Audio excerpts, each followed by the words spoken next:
Vous écoutez le podcast de la formation, le podcast fait par et pour les actrices et acteurs de la formation.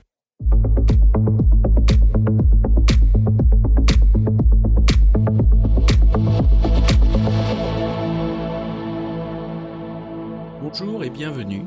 Je suis ravi de vous recevoir sur le podcast de la formation, dédié aux formatrices qui souhaitent profiter de retours d'expériences terrain qui fonctionnent et de stratégies détaillées étape par étape. Chaque épisode vous permet de mettre en place des actions immédiates et d'obtenir des résultats efficaces et concrets. Bonjour et bienvenue sur le podcast de la formation. Eh bien aujourd'hui, je reçois Laurent. Voilà, Laurent, peux-tu te présenter ? Oui, bonjour Laurent. Donc je suis Laurent Dedieu, je suis cofondateur et directeur de My Training Box. Je suis ingénieur pédagogique en formation numérique depuis plus de 20 ans et je suis référent numérique responsable dans mon entreprise. Alors pour présenter rapidement My Training Box, on est une agence de learning, on est basé en Occitanie sur Toulouse. Et on crée des formations numériques pour des écoles, des organismes de formation, des entreprises. Et on a développé My Green Training Box, qui est notre plateforme de diffusion de formation numérique en accès libre et gratuit sur le développement durable dans plusieurs secteurs, l'agriculture, la RSE, le BTP, la santé, etc. Ok.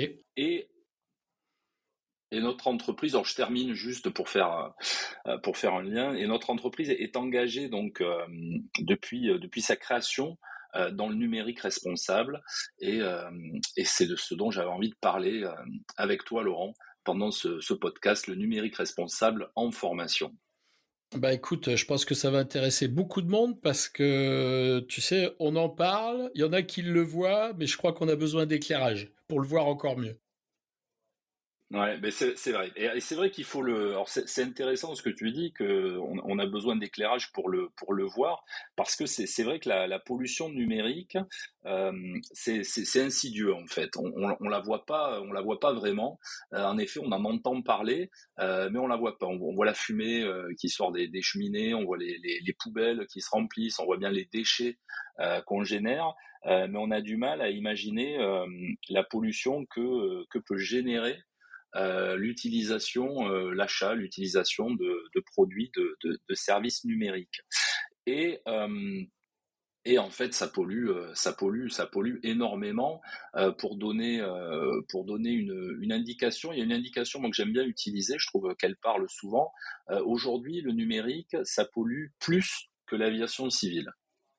Quand même. Et ouais, quand même, ouais. Et c'est en passe de polluer plus que les transports d'ici peu, les transports dans leur totalité dans le monde entier.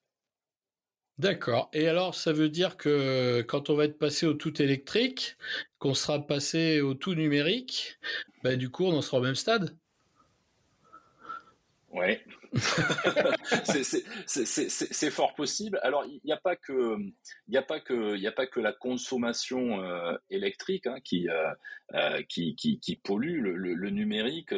Alors, il y a plusieurs façons d'analyser son impact.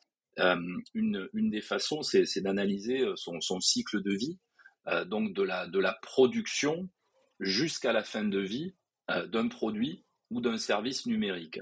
Donc c'est vrai que la consommation d'électricité, la consommation d'énergie, ça va impacter sur la pollution, mais ce qui impacte aujourd'hui a priori encore plus, c'est évidemment quand on va produire l'outil numérique, quand on va le fabriquer, l'extraction des minéraux, etc., des métaux pour construire pour fabriquer les processeurs, pour fabriquer les smartphones, etc. Ensuite, il va y avoir toute la partie qui va concerner la distribution de ces produits avec les transports, etc.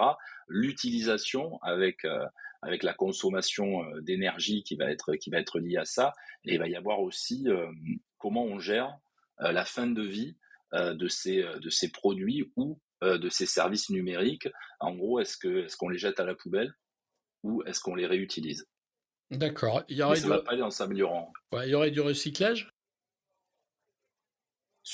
Alors sur les produits, il y a des filières de recyclage. Ça s'appelle les D3E, les déchets d'équipements électriques et électroniques. Il y a des entreprises type alors Envoi. Je ne sais pas si c'est une entreprise qui est développée au national ou si c'est régional en Occitanie, mais par exemple Envoi est une entreprise qui va récupérer des ordinateurs, des équipements qui vont les remettre à niveau et qui vont les remettre sur le marché. Ils travaillent avec des entreprises, notamment avec Airbus, de mémoire, dans notre région. Après, où c'est plus délicat, c'est sur les services numériques. Et si on parle par exemple, on peut avoir un exemple en formation, quand on développe des ressources numériques de formation, par exemple des vidéos ou des podcasts, par exemple. Oui. Quel est le cycle de vie d'une vidéo pédagogique, par exemple? Et clairement, c'est une question qu'il faut essayer de se poser dès la création de ce contenu-là, en fait. Je vais créer une vidéo pédagogique et comment je vais anticiper son cycle de vie jusqu'à sa fin de vie et qu'est-ce qui va se passer à la fin de vie de cette vidéo-là. Donc il y a plusieurs solutions. Soit elle est toujours d'actualité, cette vidéo, et je vais la réutiliser sur mes actions de formation. Soit je vais la mettre à jour pour pouvoir continuer à l'utiliser pendant mes formations, soit je vais la jeter.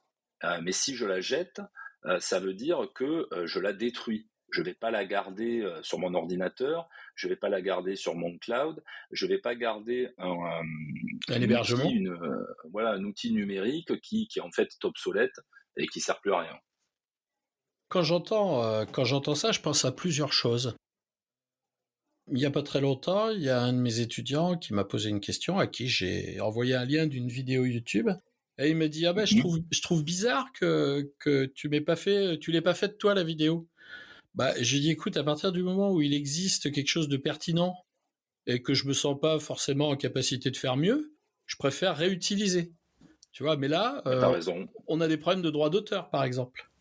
Alors, si on partage un lien YouTube, qu'on n'importe pas la vidéo chez nous et qu'on la redistribue pas, je sais bien que les droits d'auteur sont préservés, avec la limite que celui qui l'a produite la laisse disponible ou pas. C'est tout à fait possible. Donc déjà, je vois un petit peu ça, puis je repense aussi à autre chose. Tu vois, il y a pas très longtemps, j'ai acheté une formation en ligne où il y a beaucoup de vidéos. Elle est garantie à vie. Ça veut dire que à vie, je vais pouvoir consulter cette vidéo dans 40 ans, enfin les vidéos encore dans 40 ans, quoi. Ça paraît fou, quoi. Bah, alors, ce que tu dis, alors moi, ça m'évoque des questions aussi, et ça m'évoque des. D'abord, la première chose dont tu parles, c'est la réutilisation d'une vidéo existante.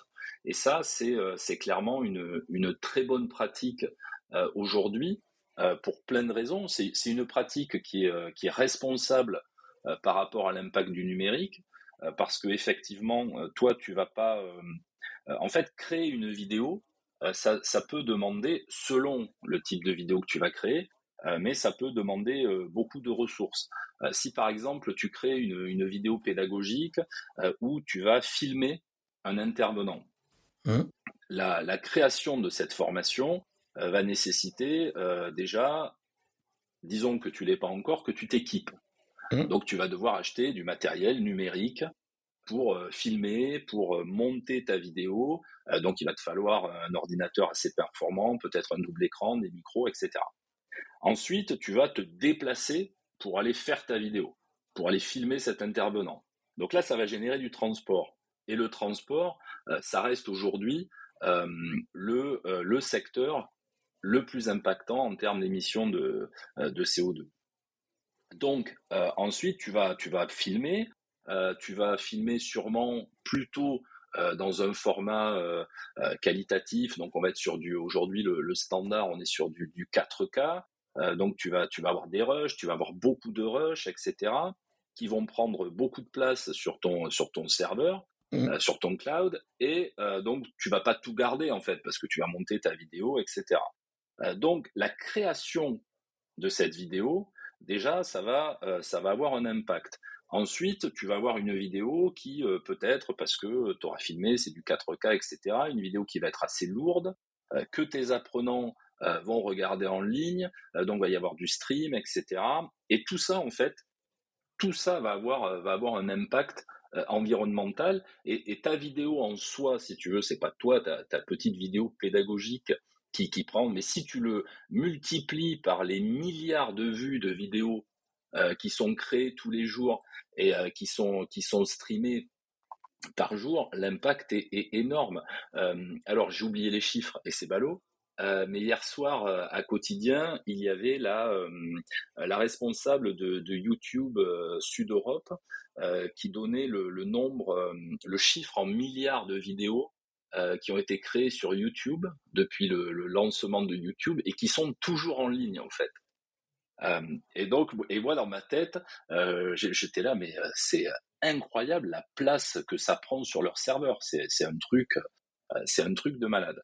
Donc, le fait que tu réutilises des vidéos pour tes formations, c'est clairement une bonne idée, parce que tu vas effectivement, toi, t'es pédago, tu as vu une vidéo qui te semble pertinente, qui te semble intéressante par rapport à ta formation, tu trouves qu'elle est plutôt bien faite, tu la réutilises. Ben ça, c'est une très bonne idée, parce que effectivement, tu vas diminuer l'impact que tu aurais dépensé en créant toi-même cette vidéo. Et au fond, quelle aurait été la plus-value de créer cette vidéo? D'un point de vue pédagogique, dans le cas cité, aucun. Voilà. Donc, Donc, du coup, faire pour rien, entre parenthèses, ça correspond quand même à ça. Tant que j'ai l'équivalent, j'ai pas besoin de faire. Mais tout à fait. ça m'évoque quand même. Tu vois, quelque part, je sens en moi une prise de conscience, mais je me dis, le Mhm. truc, c'est tellement énorme, on est tellement pris dedans, comment on peut agir, nous, au quotidien? C'est ça la question que je me pose. Alors, effectivement, en reprenant des vidéos, mais est-ce qu'il y a une série de gestes simples? Est-ce que, bah non, faut arrêter le digital, les gars, on arrête tout, là, et puis on pose le truc. Mais ça, c'est de la récession, on peut pas, enfin, c'est de la récession dans l'évolution. On peut pas, enfin, moi, je peux pas envisager ça, quoi. Euh, Pareil pour les utilisations des IA, on sait que ça consomme énormément, ça fait partie de notre vie de tous les jours, ce serait compliqué de plus s'en passer. Alors, je porte pas de jugement si c'est bien, pas bien, si on l'utilise bien ou peu importe, en vérité on l'utilise. Donc du coup, je me pose ces questions-là, et l'idée c'est que ça me paraît tellement gigantesque, ça me dépasse tellement que je me dis, bon, tu sais, à mon niveau, ça va pas changer grand-chose, mais tu me rappelles bien qu'on est des millions, voire des milliards à l'utiliser. Ça, Mhm. ça Bah, m'interpelle. bah, c'est très bien déjà. Que ça t'interpelle, c'est une très bonne chose. Alors, comme je te disais au départ, moi je suis ingénieur pédagogique en formation numérique depuis plus de 20 ans. Donc, j'ai une entreprise aujourd'hui qui fait de la formation numérique. Donc, bah, je suis exactement en phase avec toi. J'ai pas envie j'ai pas envie d'arrêter mon métier, parce que j'aime mon métier, et j'ai pas envie d'arrêter mon activité et de dire à mes équipes, bah écoutez les gars, en fait, bon, on va arrêter, hein, My Training Box, on va fermer My Green Training Box, tant pis pour nos apprenants, etc. Et bah, parce que clairement, notre métier a un impact. Euh, En fait, moi j'ai toujours pensé que faire de la formation à distance, à l'époque on parlait de FOAD, Mmh. c'était mieux que de faire du présentiel. Je me disais, bon, super, il n'y a pas de transport, on n'imprime pas de papier, donc c'est mieux. Mmh. Euh, Quand j'ai commencé à entendre parler du numérique responsable, euh, clairement, hein, je ne suis pas plongé dans le numérique responsable depuis 20 ans. Par contre, j'ai commencé à m'y intéresser en 2020 quand on a lancé My Green Training Box. On m'a parlé de numérique responsable, et dès qu'on m'en a parlé, je me suis dit, attends, je ne peux pas développer une plateforme qui pousse des formations numériques sur le développement durable et mettre complètement de côté cette notion de numérique responsable. Il faut que j'aille voir ce que c'est. Faut que j'essaie de comprendre. Et je suis arrivé dans le monde du numérique responsable assez sûr de moi sur le fait que, de toute façon, la formation numérique, c'était moins impactant que la formation en présentiel.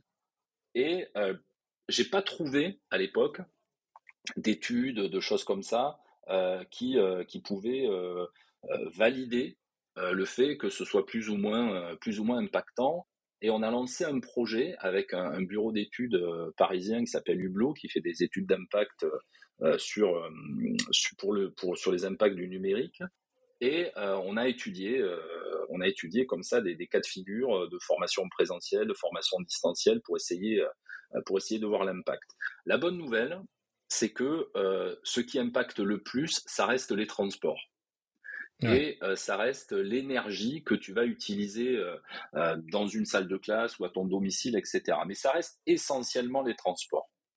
Donc, ça veut dire que même si le numérique a un impact, aujourd'hui, il n'a pas dépassé les transports, il a quand même moins d'impact. L'utilisation du numérique a priori moins d'impact que les transports. Donc, tu peux continuer à faire de la formation numérique, mais le numérique, on l'a dit, hein, a un impact. Donc, c'est pas une raison pour essayer de le faire mieux et d'essayer de mettre en œuvre une formation numérique qui va être plus responsable. Et, on pourra revenir sur deux, trois pratiques qu'un formateur, une formatrice, un responsable pédagogique peut mettre en œuvre. Ouais. Et ensuite, il y a quand même une donnée qui est intéressante, c'est que quand toi, tu crées des formations numériques, il y a quand même, et ça c'est pour moi c'est déterminant, il y a une notion de valeur dans ce que tu crées. Tu crées des formations pour que des personnes montent en compétences et cette montée en compétences va leur permettre peut-être d'avoir un nouveau métier, peut-être d'avoir un métier tout court, en tout cas va leur permettre ça va influencer sur leur vie. Et Oui. là, tu participes quand même à un ensemble qui s'appelle le développement durable. Et le numérique responsable, c'est lié au développement durable. Donc, c'est pas que de l'impact écologique, c'est aussi de l'impact économique et c'est aussi de l'impact social. Donc, la formation, alors peut-être pas toutes les formations, mais globalement, la formation participe à ça. Et ça, c'est une valeur qu'a la formation par rapport à, par exemple, l'utilisation du numérique alors je parle souvent, moi, tu sais, des vidéos de petits chats tout mignons Oui. qu'on met sur les réseaux sociaux. Ben là, par exemple, tu vois, quand tu utilises le numérique, quand tu utilises l'IA pour faire des petits chats mignons, pour faire des starter packs, ben Ouais. là, par exemple, ça sert carrément à rien. Et là, effectivement, tu as un impact qui est discutable. Dans notre approche, nous, en formation, tu vois, on a Mhm, décidé après le Covid. Alors, le Covid nous a aidé à prendre des décisions. En gros, moi, je travaillais en présentiel à 80% et je faisais 20% de mhm, distanciel dans mon travail. mhm, J'ai revu ma façon et ma proposition pédagogique. Déjà, j'ai déterminé que pour moi, le présentiel devait toujours être un événement pour celui qui le suit. C'est-à-dire que pour moi, faire du présentiel pour lire un PowerPoint au tableau, aucun intérêt. mhm. Donc, je voulais que ce soit quelque chose de marquant. La réunion, le fait qu'on soit ensemble, c'est de l'activité, c'est quelque chose qui est dynamique, dans lequel on va produire des choses. Et du coup, on a inversé, nous, notre façon de faire, et on est passé à 80% de distanciel et 20% de présentiel événementiel. Voilà, bah, je le dis comme ça Ok. parce que c'est vraiment un événement, parce que qu'est-ce que c'est un événement? C'est quelque chose d'agréable à vivre, où on collabore, on coopère, et il se passe quelque chose et des interactions puissantes. Voilà, on l'a repensé, tu vois, un petit peu comme ça, mais ça, c'est le Covid qui nous a forcé à faire ça. Et ça venait aussi du fait qu'on avait déjà une pratique du digital. Évidemment, moi, je pilotais ce qu'on appelait la grande école du numérique, qui, comme son nom Ouais. l'indique, formait des gens au métier du numérique. Donc, du coup, on était déjà dans cette dimension de distanciel, de remote, etc., dans les pratiques professionnelles qu'on avait. Et on a fait ce changement-là. Et aujourd'hui, pour rien au monde, je retournerai en présentiel pour aller lire des PowerPoint. Hein, je te le dis direct. Et je pense que là, on concourt un petit peu avec cette idée-là. et quelque chose de très concret, je fais 20 000 kilomètres de moins en voiture par an. C'est un truc. Et là, je fais le lien avec ce que tu Euh, viens de me dire. Tu vois?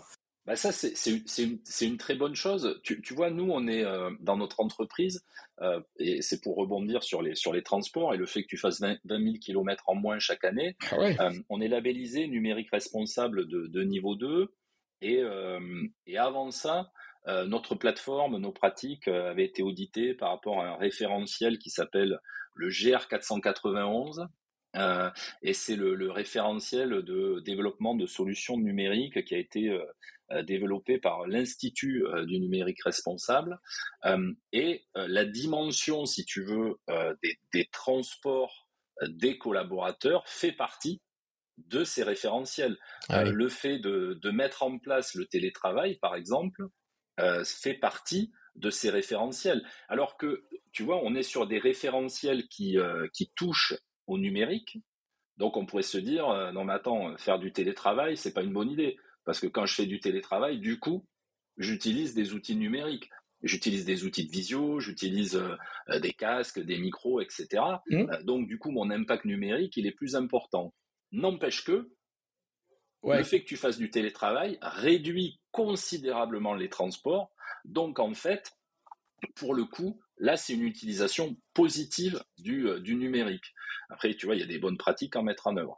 Donc, c'est clairement, les transports, c'est clairement important. Et par rapport à ce que tu dis, je pense qu'effectivement, aujourd'hui, la bonne question à se poser, alors t'as déjà tout à l'heure, tu en as posé une très bonne avec la réutilisation des contenus, mais c'est effectivement dans mon séquençage pédagogique, comment je vais aborder mes situations à distance et mes situations en présentiel.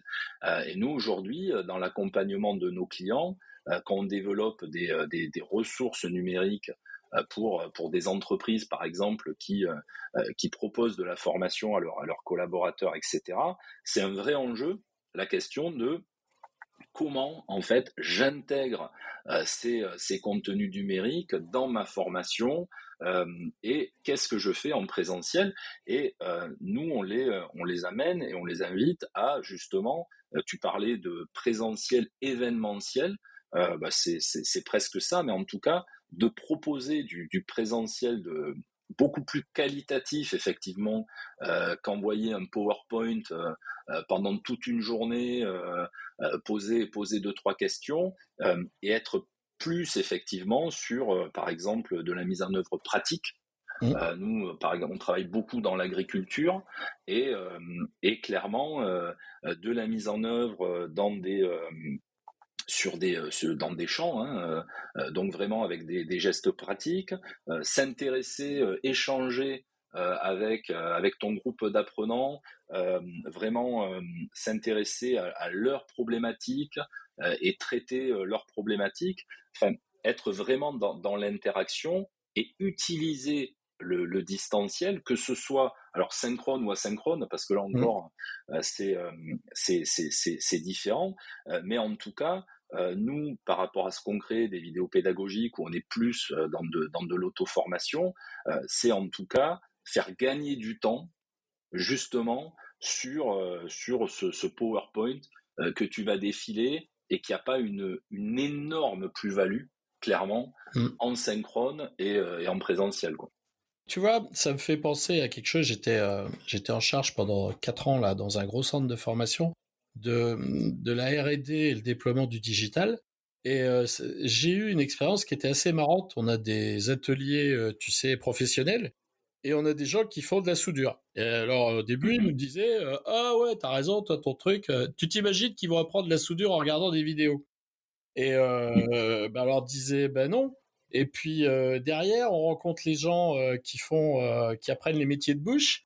Ah non, mais tu crois que c'est en regardant des vidéos qu'ils vont apprendre à faire des gâteaux? Alors déjà là, c'était un peu plus facile parce que il y avait déjà en ligne des outils qui présentaient des recettes pas à pas et qui regardaient les gens faire des recettes, on refaisait les mêmes. Donc là, c'était assez rigolo de voir le décalage entre l'enseignement et moi qui étais simplement gourmand et qui regardais des vidéos, et les autres qui pensaient qu'on pouvait pas apprendre en regardant des vidéos. Et pour les soudeurs, ce qui avait été assez marrant, c'est que Et ils m'ont dit, ouais, on va pas apprendre à souder avec une vidéo. Non, mais on va apprendre tout ce qui est en termes de taxonomie, connaître et comprendre, de manière à connaître les différents outils, les différents métaux, les différentes brasures, soudures, comment ça s'appelle, le nom, tout ce qui est l'arc sémantique du métier, de manière à ce que les gens soient déjà aguerris et, on va dire, éduqués à la mise en œuvre. Et ça, j'aimais bien discuter avec Sylvain Vacarès. Et un jour, en discutant avec Sylvain, je lui parlais je lui parlais de mes soudeurs. Et il me dit, mais du coup, tu as décidé comment? Ah ben, j'ai dit, moi, c'est pas compliqué, hein. Tout ce qui peut n'être fait qu'en présentiel et se fait en présentiel, c'est-à-dire prendre le poste à soudure et souder. Tout le reste, c'est distanciel, hein. Ça, je me pose pas de questions. Eh ben, écoute, j'ai déployé ça, ça donnait de très bons résultats. Du coup, les formateurs, ils étaient plus opérationnels sur le terrain. Ils étaient moins dans de la transmission de connaissances, tu vois. Ils faisaient des rappels, ils faisaient des contrôles, etc. Mais ils avaient déjà en amont des gens qui avaient été éduqués, hein, éduqués aux produits, aux articles, et qui avaient déjà vu des mises en œuvre. C'est assez intéressant le geste de faire refaire dans ce qu'on va appeler des apprentissages vicariants, et qu'eux, ils utilisent dans ces métiers-là. Et du coup, on avait vraiment réussi à, à transférer toute une partie en digital. Alors ça a posé d'autres problématiques. Cette espèce, tu sais, de dépossession. On a peur d'être Mhm. dépossédé quand on est formateur. Tu sais, ah ben oui, mais nous on le fait mieux qu'eux. Ben non, tu fais pas mieux en vérité.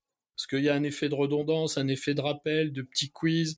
Tous les 3 jours, tu vas recevoir une réactivation cognitive sur c'était quoi déjà les 3 types de baguettes qu'on allait rencontrer, etc., etc. Et ça, tu sais pas faire en vérité. Mais par contre, tu vas te rendre compte que tes gars, ils vont être meilleurs pour souder, et toi, tu verras de meilleurs résultats. Eh ben, il a fallu qu'on ait des groupes tests qui mettent en œuvre pour qu'ils puissent de visu se dire ah ouais mais t'as raison, ils sont pas mauvais tout compte fait les gars là. Et nous on force moins. Ah ah, tu vois, donc ça intéressant. Je pense que c'est intéressant que je partage ça là pour dire ah bah oui regardez, digital, présentiel, tout ça, on a bien cette espèce d'interaction positive dans l'apprentissage.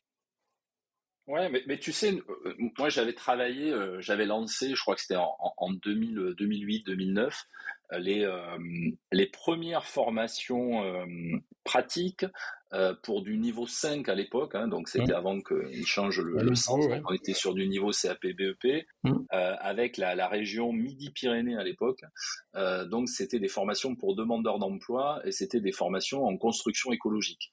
Ouais.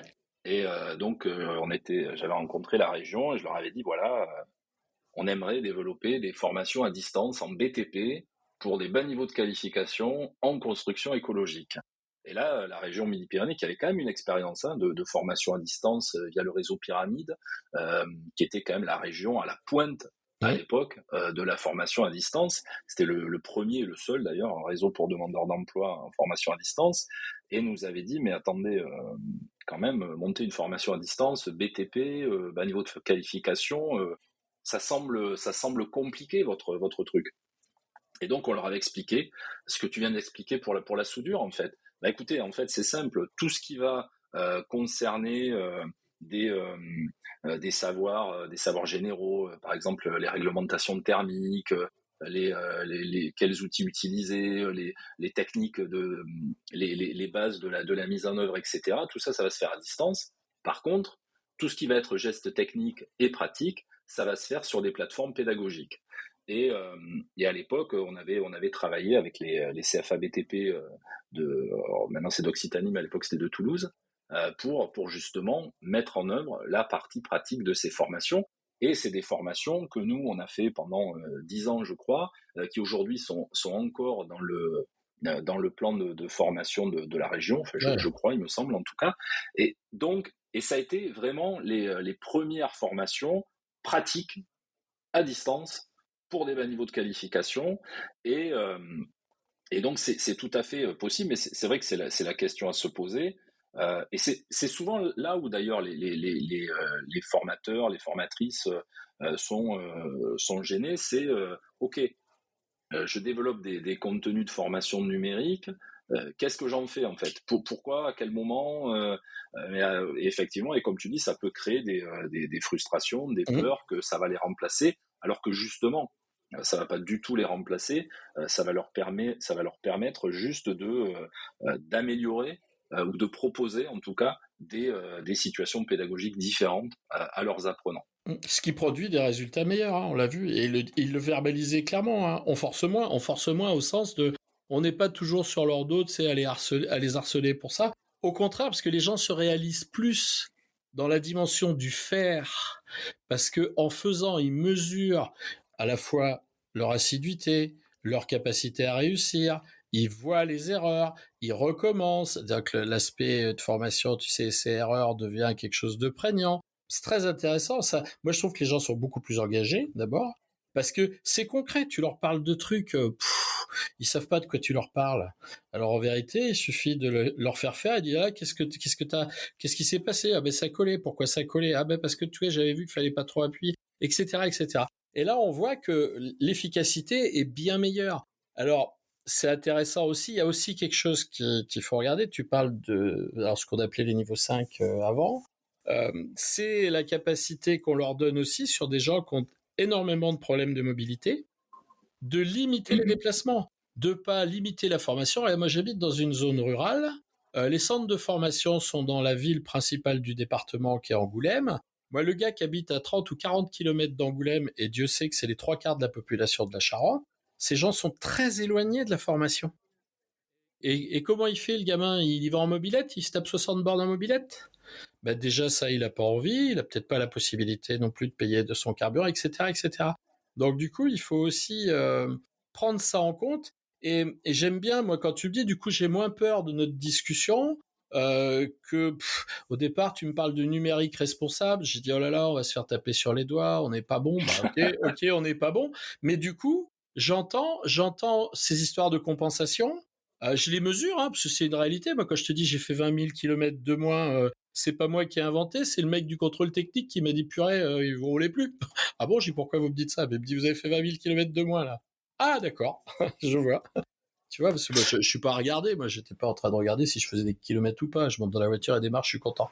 Donc ça, c'est quand même intéressant d'avoir cette vision du numérique responsable avec ces histoires de compensation. Ça, c'est important, tu vois. Oui, mais est-ce que tu dis, je rebondis parce que, tu vois, parce que là, dans ce que tu viens de dire, en plus, le numérique responsable va encore s'intégrer.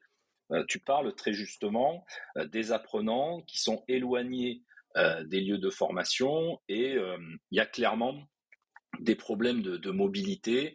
On le voit, moi tu vois, j'habite à Toulouse, mais ne serait-ce qu'à 30-40 minutes de Toulouse, il y a déjà des freins psychologiques à la mobilité. Alors, pas que psychologiques, hein, il y a aussi des freins matériels, mais il y a des freins à la mobilité des apprenants. Mais c'est là, par exemple, que aussi, tu vois, qu'un organisme de formation, une école, doit se poser les bonnes questions par rapport à ses apprenants. Très bien. Je propose de la formation à distance. Donc ça, c'est une très bonne chose parce que ça me permet effectivement d'agir sur ces freins à la mobilité. Maintenant, je dois m'assurer que ces apprenants-là, ils ont le matériel informatique pour suivre leur formation à distance. Je dois m'assurer qu'ils ont la connexion pour suivre. Alors ça peut paraître fou aujourd'hui de parler de connexion, mais il y a encore des zones blanches. Oui. Et tu sais, il y a encore des familles, nous, où on accompagne les enfants en formation. Je parle d'enfants de 13-14 ans, des enfants qui vont faire des CAP, par exemple, 15 ans, 16 ans, là. Eh bien, on se trouve avec un appareil digital dans la maison. Et si c'est le père qui joue avec le téléphone ou qui est sur des sites de paris en ligne ou des jeux, le gamin, il n'y a pas accès. Hein. Faut être réaliste. Tout à fait. Moi, j'ai entendu arrête de nous faire chier avec tes conneries, passe-moi le téléphone. Alors qu'on faisait une visio avec l'apprenante chez elle. Et là, tu crées des effets rebonds, en fait. Eh oui. Parce que tu vois, en fait, tout à l'heure, quand je parlais du cycle de vie d'un produit numérique, le plus impactant, c'est la fabrication. Donc, c'est l'acte d'achat. Donc, clairement, moins tu achètes, ou plus longtemps tu fais durer ton équipement, ou tu mets en œuvre des process d'achat responsables, mieux c'est. Donc, le fait que tu proposes une formation à distance, est-ce que ça va obliger ton apprenant à investir dans du matériel numérique? Si oui, du coup, tu vas creuser ton impact en fait. Mmh. Donc quelle solution tu peux apporter, toi, école, organisme de formation, à cet apprenant? Donc c'est bien, tu lui apportes la formation à la maison, ça c'est Mmh. une très bonne chose, tu résous des problèmes, mais derrière, il faut pas qu'il y ait un effet rebond et que tu génères d'autres impacts qui n'auraient pas été générés si effectivement ta formation avait été en présentiel. Tu vois, par exemple, moi, quand j'ai créé la grande école du numérique, on était sur des publics qui n'avaient pas de prérequis académiques, qui étaient des gens issus des Mhm. quartiers prioritaires politiques de la ville. La première chose qu'on a fait, nous, c'est acheter un parc de matériel qu'on a valorisé sur 4 années d'exploitation. C'est-à-dire, avec l'ordinateur se transférait pendant 4 ans, il était passé chaque année d'un étudiant à un autre. Et on trouvait aussi que c'était quelque chose pour préserver l'égalité des chances. Alors, on a Ouais, des apprenants qui, eux, ils avaient du matériel, des choses comme ça. Ok, bah, pas de souci. Par contre, ce qu'on voulait, c'est que tout le monde ait la même égalité des chances. Et Dieu sait qu'ils l'ont pas, parce que moi, j'ai eu le cas quand tu es chez toi, dans ta chambre, en train de faire des études, avec des parents qui gagnent correctement leur vie et que tu as à manger le soir, tout va bien. Par contre, quand tu habites à 8 dans 15 mètres carrés, que tu as tes petits frères, tes petites sœurs, que le souci, ça sera de manger, on ne sait pas trop ce qu'on va manger, il y a du bruit tout le temps, il n'y a pas d'intimité, il n'y a pas d'endroit d'apprentissage où l'apprentissage peut être fait de façon sereine. Là, c'est des choses qu'on doit prendre en compte, nous. Hein. Et tout à fait. pendant le Covid, ça s'est tellement exacerbé que nous, on était 5 formateurs à intervenir sur la formation. Eh bien, on avait laissé l'école, enfin les salles ouvertes dans notre école, de manière à ce que les personnes, et je parle plus d'enfants là, de manière à ce que les personnes qui avaient besoin d'un environnement de travail stable, serein et périn puissent venir. Et bon, nous on était 5 formateurs, on venait un par jour, ouvré, hein, tu sais, c'est pas une grosse contrainte, hein, c'est un jour par semaine. Et eux pouvaient venir s'ils voulaient, tu sais, on les mettait à 4 mètres les uns des autres, Ouais, masqués, ouais. Mhm. etc. Tous les protocoles faits. Mais ça aussi, c'est des choses auxquelles il faut penser. Bon, on dérive un petit peu du numérique responsable, mais quelque part, ce qui est important de penser, c'est qu'il y a une prévisualisation de la problématique qui doit être dès l'ingénierie prévue. Et acheter du Tout matériel, à ça fait fait. partie de l'ingénierie, hein, c'est l'ingénierie financière du dispositif, c'est important, et nous, on avait été chercher des fonds de mécénat là-dessus, puis on avait une fondation qui nous avait aidés, qui nous avait financé le matériel, c'était important ça, tu vois. Et tu dérives pas du tout en fait. Tu Hein. dérives pas du tout du numérique responsable parce que justement pour moi et pas que pour moi hein, d'ailleurs, hein, je pense que c'est un concept qui est partagé. Le numérique responsable, c'est vraiment prendre en compte encore une fois les trois piliers du développement durable. T'es- c'est une approche RSE avec une forte couleur numérique en fait. Hein. Mais tu dois prendre en compte tous les éléments. Et effectivement, tu as raison, dès la phase d'ingénierie, tu dois réfléchir à la formation que tu vas proposer, tu dois réfléchir à tes apprenants. Comment je fais bah, si mon apprenant, comme tu dis, il vit dans 15 mètres carrés avec 8 personnes. Alors, il a un ordinateur, en effet, mais Hein. il n'est pas en mesure de suivre convenablement sa formation. Donc, ça veut dire que bah, je ne peux pas respecter mon contrat de formation. Et au fond, qu'est-ce que je vais lui apporter? Hein. Qu'est-ce que la formation va lui apporter? Sûrement rien du tout, au final. Oui, Donc, du coup, ouais, je t'en prie. il y aura eu, t'auras eu quand même des impacts mais au final pour un résultat qui va être plutôt négatif. Donc effectivement, il vaut mieux dans ce cas-là, comme vous l'avez fait, ouvrir des salles de classe et leur permettre de se déplacer pour suivre la formation dans un endroit où ils vont être. Et là, les planètes vont mieux s'aligner et les curseurs vont être mieux répartis. Tu vois, par exemple, on avait des gens qui venaient de loin, plus d'une heure de route. Eh bien, on avait fait, nous, des pré-réservations sur les hébergements du centre de formation, où on avait 3 chambres qui étaient réservées au cas hypothétique où nous, on aurait un apprenant qui viendrait et qui pourrait rester comme ça 2-3 jours avec 2 nuitées par exemple, et sans avoir à se taper des allers-retours tous les jours, quoi. C'est quelque chose à prendre en compte. Et puis, tu sais, dans cette vision des choses comme ça, je crois que ce qui était le moins acceptable pour moi, c'est que des gens qui venaient avec une très forte intention de bien faire leur formation se trouvaient, de par leur contexte et leur environnement, dans une espèce de situation de déloyauté par rapport à nous vis-à-vis de l'engagement qu'ils avaient pris de suivre la formation. Tu sais. Et ça, c'est quelque chose qui n'était pas supportable pour nous. On ne pouvait pas mettre les gens dans cette situation de déloyauté. Ils ne sont pas déloyaux, ils sont, entre guillemets, les victimes de leur environnement. Donc, c'est pas à eux de porter ça, hein, clairement. C'était à nous de l'anticiper, hein, très fortement d'ailleurs. Mais ce travail-là, nous, on a bossé sur le cycle de vie, justement, d'une formation numérique. Et, euh, et ça commence avec, effectivement, la phase d'ingénierie de formation, où tu vas te poser clairement ces questions-là, euh, bien réfléchir au temps de formation, présentiel, distanciel, etc. Quand on avait fait l'étude dont je t'ai parlé avec divers scénarios sur les impacts du numérique en formation, on s'était rendu compte, par exemple, une école, un organisme de formation, il peut jouer aussi alors je sais que c'est pas simple, hein, mais il peut jouer sur les plannings des formations.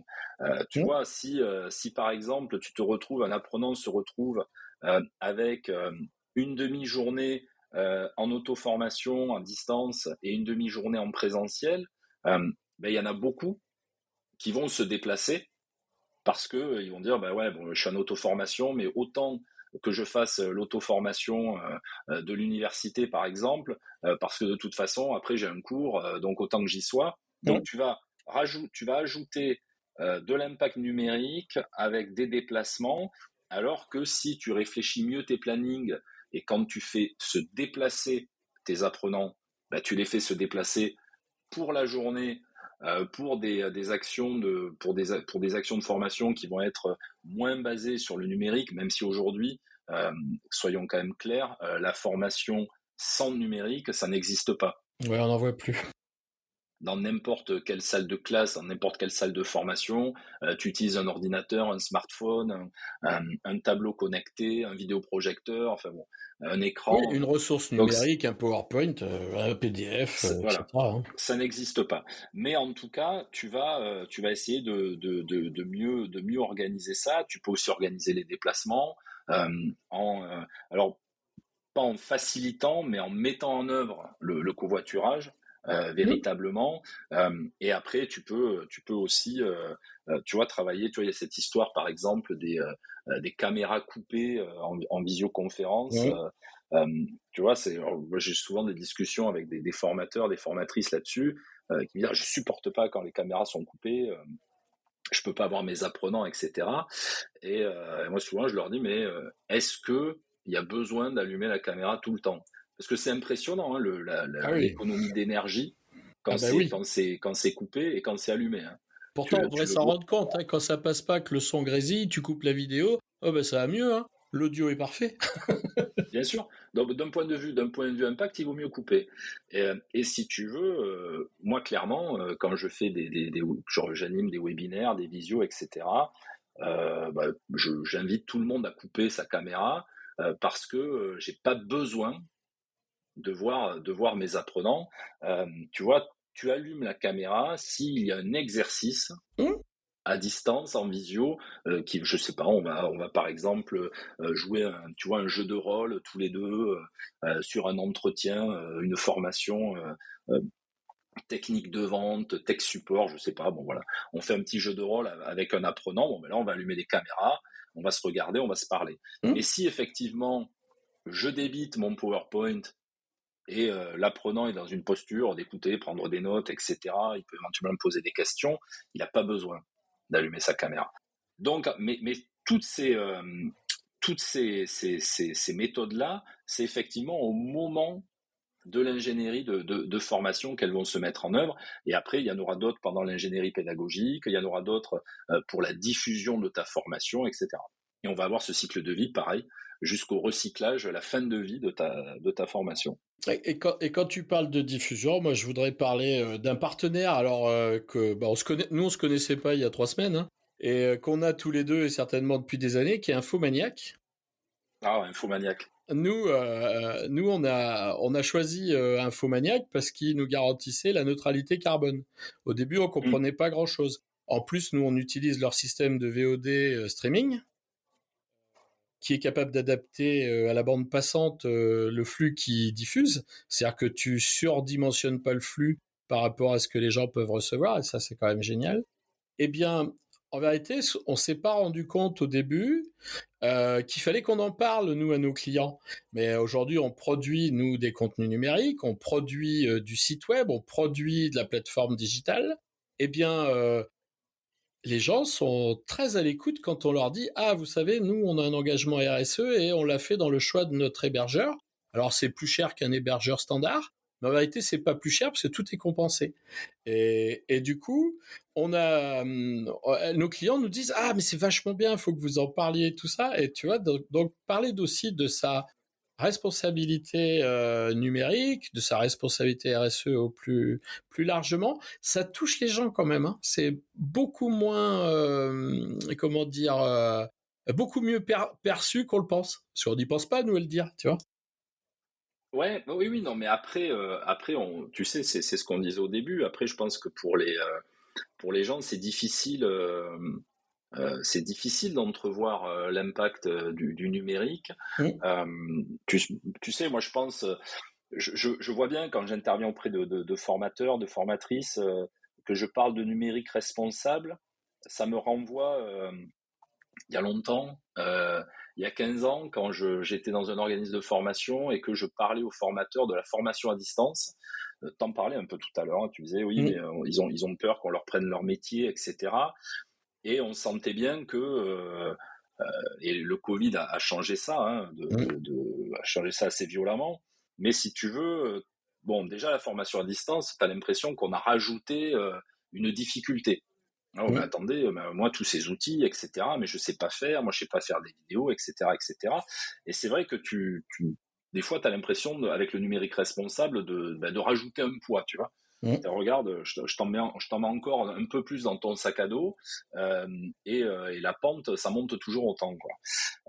Donc c'est vrai que c'est un peu difficile à appréhender, mais en tout cas, c'est vrai que le choix d'Infomaniac, c'est un très bon choix. Alors effectivement, nous, on a fait le même. Nous, tu sais, quand on a commencé, donc je disais, je connaissais pas le numérique responsable, on s'est formé au numérique responsable et on m'a parlé de l'hébergement, du cloud, etc., tout ça.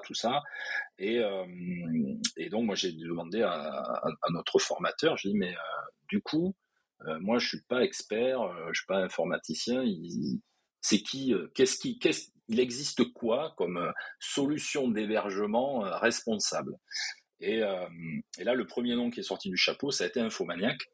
Et donc, je me suis intéressé à Infomaniac. Et c'est vrai qu'Infomaniac, c'est aujourd'hui une solution qui est en tout cas plus responsable que d'autres, je ne vais pas citer de nom, mais que d'autres fournisseurs de cloud.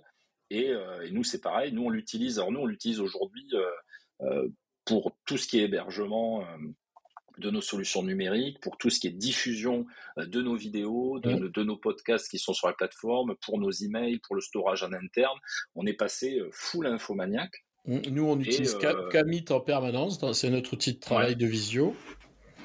Qui déconne des fois un petit peu. Et justement, lui, il va, quand c'est dégradé, ça m'est arrivé pas plus tard qu'hier, quand c'est dégradé du côté de mon client, il coupe la vidéo, lui. Hein. Il s'embête pas. Et du coup, on a fait le test. Si on va chez des concurrents qui commencent par goût et qui finissent par gueule, eh ben, hop, là, ça marche. C'était bien, c'était moins exigeant et on arrivait à passer. Ça a été un cas, hein, mais bon. Il n'y a pas de stratisme. Hein. Et si tu veux, moi, le Kamit, quand ça déconne, j'explique souvent aux personnes que j'ai en face que c'est le prix à payer pour faire du numérique responsable. Des fois, ça marche un peu moins bien, Mmh. mais globalement, ça marche C'est très très bien. rare, hein, Et, c'est très et rare. et c'est vrai que tu parles de Google, mais on pourrait en citer d'autres. Tu parles des GAFAM. Et Mmh. c'est vrai que souvent, l'argument qu'on va te répondre, c'est ouais, mais regardez, que ce soit Google, que ce soit Amazon, aujourd'hui, c'est les numéros un en Mmh. termes d'utilisation d'énergie renouvelable. Mmh. Très bien. Mais effectivement, mais pourquoi c'est les numéros un? Parce que Parce que déjà, ils ont les moyens. c'est les consommateurs numéro un. Voilà, ils C'est ont un les peu ça? moyens de le faire. Mmh. Mais après, de toute façon, il faut mesurer l'énergie qu'ils utilisent Mmh. pour, à un moment, entretenir, refroidir leur centre de Le leur data centre de center. données, Mmh. leur data center. On parlait, alors c'est dommage, j'ai pas noté le chiffre. J'aurais dû. On avait ce podcast, j'aurais vraiment dû le faire. Mais les milliards de vidéos de YouTube, YouTube c'est Google, Mmh. donc ça fait partie des data centers Google. Et clairement, c'est de l'hébergement de milliards de vidéos inutiles, Mmh. qui servent à rien, qui prennent de la place, qui mangent de l'énergie et avec des impacts derrière Ah, qui sont qui sont colossaux. pas, oui, et qui sont pas qu'écologiques en fait. Mmh. C'est aussi des impacts sociaux, c'est aussi des impacts économiques, c'est aussi des impacts géopolitiques qui sont aujourd'hui, qui sont là. Et voilà, on peut faire le choix de fermer les yeux ou pas, mais on peut essayer de se dire, bon, je vais essayer de participer à l'action, Mmh. rentrer dans le mouvement, et par exemple, utiliser une solution euh, européenne, suisse, comme Infomaniac. Je crois qu'on devrait se faire sponsoriser, Laurent, par Oui. Infomaniac. Mmh.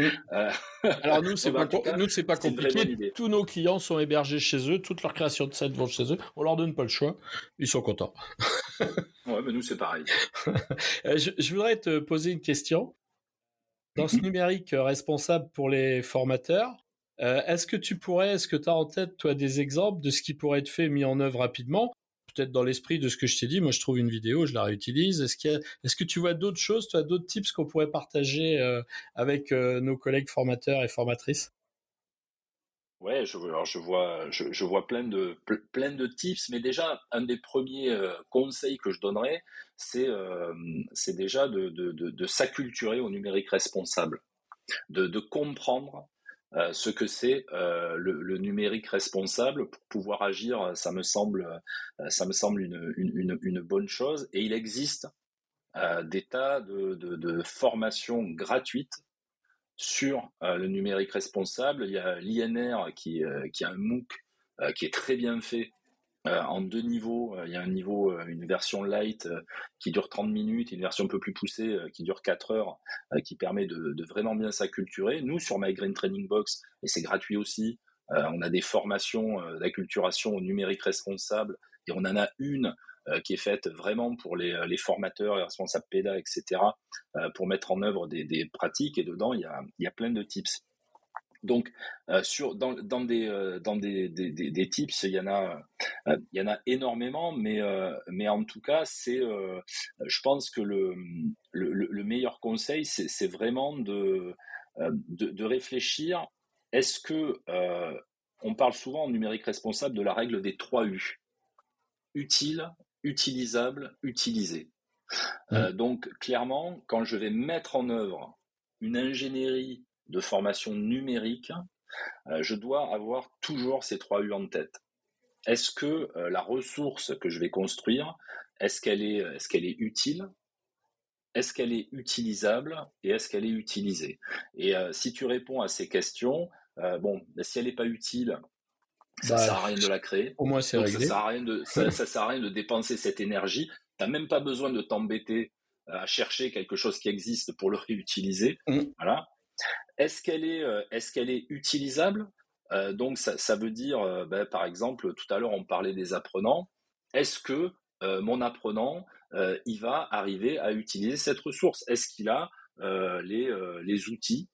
Est-ce qu'il a la connexion Internet? Est-ce qu'il a tout ce qu'il faut pour pouvoir? Est-ce qu'elle est utilisable cette ressource?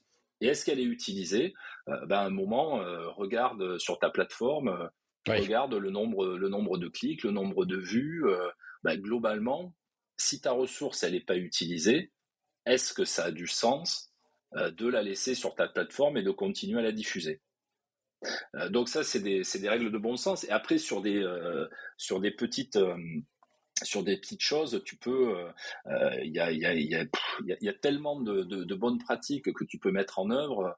Tu vois, on en a déjà donné en visio de couper les caméras, d'essayer de réfléchir à tes plannings de formation pour réduire effectivement les transports, quand tu crées des vidéos, de clairement préférer l'animation à la captation.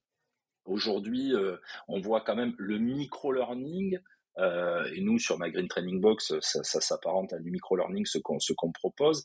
Aujourd'hui, le micro-learning, c'est quand même, ça reste globalement un intervenant, une intervenante face caméra qui parle et avec quelques animations sur le côté. Alors, je vais pas, enfin on peut si tu veux, mais on va pas en débattre pédagogiquement, mais en tout cas, d'un point de vue impact, c'est sûr que ce type de vidéo sera plus lourde en termes d'impact, en termes de création, en termes d'utilisation, en termes de stockage, qu'une vidéo, par exemple, du motion design avec des animations, etc. Nous, on a complètement arrêté la captation. Et on a complètement arrêté même d'utiliser des backgrounds vidéo, etc. Alors les backgrounds vidéo, c'est sûr, ça claque. Hein. Tu fais une vidéo en agriculture, tu as un drone qui filme par-dessus des champs de maïs et tout. Tu as un effet waouh de malade. Mais en tout cas, ça a un impact. Et nous, on a divisé par 3 la taille de nos vidéos, par exemple. Donc ça, c'est des bonnes pratiques. Il y a aussi des bonnes pratiques d'accessibilité. Ça aussi, c'est du numérique responsable. Par exemple, des pratiques simples, de mettre des sous-titres sur des vidéos. Et alors, écoute, puisqu'on a une connaissance en commun qui s'appelle Sylvain Vacarès, je me souviens qu'on parlait des sous-titres avec Sylvain, et il me disait, mais les sous-titres, c'est bien, mais par contre, d'un point de vue pédagogique, c'est moins bien qu'il y ait des sous-titres. Et je lui disais, tu vois, Sylvain, c'est pour ça que nous, les sous-titres, ils sont pas automatiques. Voilà. Il faut que l'apprenant les active, parce que les sous-titres sont là pour des raisons d'accessibilité, mais pas pour des raisons. Ils sont pas là de voilà. Il faut faire beau. appuyer sur le bouton, quoi. Ouais. Donc si tu veux, voilà, des bonnes pratiques, il y en a beaucoup, quoi. Dans le descriptif de l'épisode, je mettrai des liens de manière à ce que les gens puissent donc suivre ta première recommandation, c'est trouver des endroits et aller voir des contenus pour se familiariser, se former, peut-être on peut dire, à ce numérique responsable. Ouais, c'est important. Je pense que c'est important qu'on fasse ça. Est-ce que on arrive au bout de notre podcast, il reste des milliards de choses à raconter encore, à dire. Est-ce que tu voudrais nous dire quelque chose pour terminer, pour conclure? Écoute, moi ce que j'essaie de faire, c'est donc je me suis intéressé au numérique responsable pour mon métier en fait. Vraiment pour le monde de la formation numérique. Aujourd'hui, je vois que les choses commencent à bouger, commencent à évoluer. Ça fait, par exemple, ça fait 3 ans au Learning Show à Rennes qu'on parle de la formation impact, qu'on parle de numérique responsable. La région Occitanie met en œuvre là avec le CARIFOREF un plan d'action numérique responsable pour la formation. Et je crois que tout ça c'est positif et il faut continuer là-dedans. Il y a un besoin d'acculturation qui est énorme dans notre profession et moi, le message que je voudrais faire passer, c'est que, alors c'est un message peut-être un peu bateau, mais que, en tout cas, le numérique responsable, c'est une vraie opportunité pour les acteurs de la formation, pour plusieurs raisons. La première, effectivement, c'est de réduire l'impact du numérique, mais aussi d'avoir une approche plus plus simple par rapport justement aux outils d'ingénierie pédagogique. Aujourd'hui, on voit bien que les formateurs, les formatrices, etc., sont énormément sollicités notamment par l'IA, etc., par beaucoup d'outils pour créer des ressources, parce qu'on sent bien qu'il y a une pression en termes de quantité et de qualité de ressources pédagogiques numériques à créer. Et le bon côté du numérique responsable, le numérique responsable prône donc la frugalité des ressources, et ça permet de moins se prendre la tête sur, on va dire, l'effet technique de ta ressource, et de plus se concentrer sur ce qui est notre métier à la base, la pédagogie en fait. Et se rendre compte que c'est pas tes talents de vidéaste ou tes talents de graphiste qui vont faire la qualité de ta ressource, mais ton métier à la base, qui est d'être ingénieur pédagogique. Et je trouve que le numérique responsable permet ça, et c'est une très bonne chose pour notre profession. Donc voilà, donc mon message, ce serait vraiment pour les acteurs de la formation de pas avoir peur, de se plonger dans le numérique responsable, parce que tu vas réduire tes impacts écologiques et tu vas tranquilliser tes équipes, et tu vas à un moment faire des ressources qui vont correspondre à ton contrat avec ton client et qui vont être axées sur la pédagogie. Moi, je dirais que j'applique une règle qui est faire plus avec moins. Et moi, je considère que ce que j'ai fait est terminé, non pas quand j'ai plus rien à rajouter, mais totalement quand je n'ai plus rien à enlever. Donc, de la sobriété, ça ramène à l'efficacité, à la simplicité. Et du coup, je suis très content que mon axe dorsal pédagogique vienne reprendre sa posture et sa position, parce que pendant très longtemps, et tu l'as fait remarquer, il a été complètement phagocyté par des technophobes, par des technophiles, pardon. On voit des tonnes de contenus pédagogiques qui n'en sont pas, qui sont des effets de manche, on va dire visuels, qui n'apportent rien à l'apprentissage. Donc, je plus sois ce que tu dis. Revenons à des choses simples.